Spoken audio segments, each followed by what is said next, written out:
امام ابو داؤد جس طرح امام احمد ابن حنبل حدیث کے امام ہیں، امام ابو داؤد بھی حدیث کے ایک بہت بڑے امام ہیں۔ سنن ابی داؤد آپ نے آج جو پوری کی پوری کتاب موجود ہے انہی کی تصنیف کردہ ہے۔ آپ دریا کنارے بیٹھ کر بالعموم لکھا کرتے تھے۔ آپ ایک مرتبہ دریا کے کنارے پہ بیٹھے ہوئے ہیں، کشتیاں آ رہی ہیں جا رہی ہیں، آپ دریا کے کنارے بیٹھے ہیں، آپ نے ایک جگہ بنائی ہوئی تھی، وہاں پر حدیث کو لکھا کرتے تھے بیٹھ کے۔ حدیث لکھ رہے ہیں، اچانک ایک کشتی کے ایک مسافر نے چھینک ماری اور کہا الحمدللہ۔ اب حدیث آپ سب نے سنی ہوئی ہے کہ جب کوئی چھینک مارے تو وہ کیا کہے؟ الحمدللہ۔ جواب میں کیا کہا جائے؟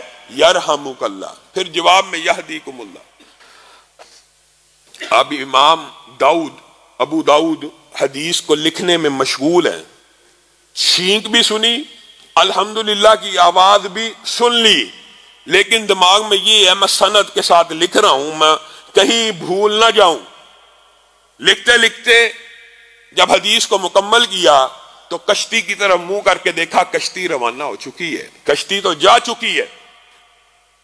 اب حدیث اگلی لکھنا چاہتے ہیں، یا بعض روایات میں اس حدیث کو لکھتے لکھتے یہ کہا، یا حدیث مکمل کرنے کے بعد یہ کہا کتاب کو بند کر کے، اے ابو داؤد کیا فائدہ حدیثیں لکھنے کا اگر ان کے اوپر عمل نہیں کرنا؟ کیا فائدہ حدیثیں لکھنے کا اگر ان کے اوپر عمل نہیں کرنا؟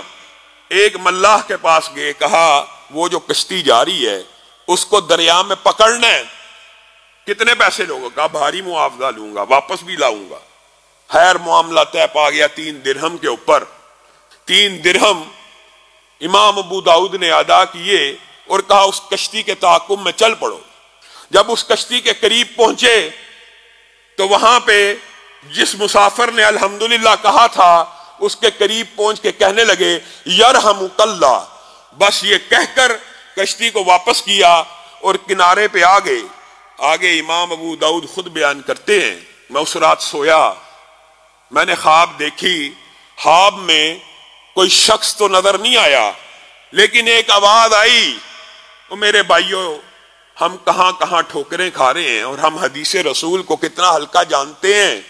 کئی مرتبہ ایک حدیث انسان کے لیے اس کے اوپر عمل کرنا کتنا بڑا اجر و ثواب کا کام بن جاتا ہے کہ امام ابو داؤد نے کہا مجھے آواز آئی لَقَدِ اشْتَرَيْتَ الْجَنَّةَ بِثَلَاثَةِ دَرَاهِمَا، اے ابو داؤد تو نے 3 درہم کے عوض اللہ کی جنت کو خرید لیا ہے۔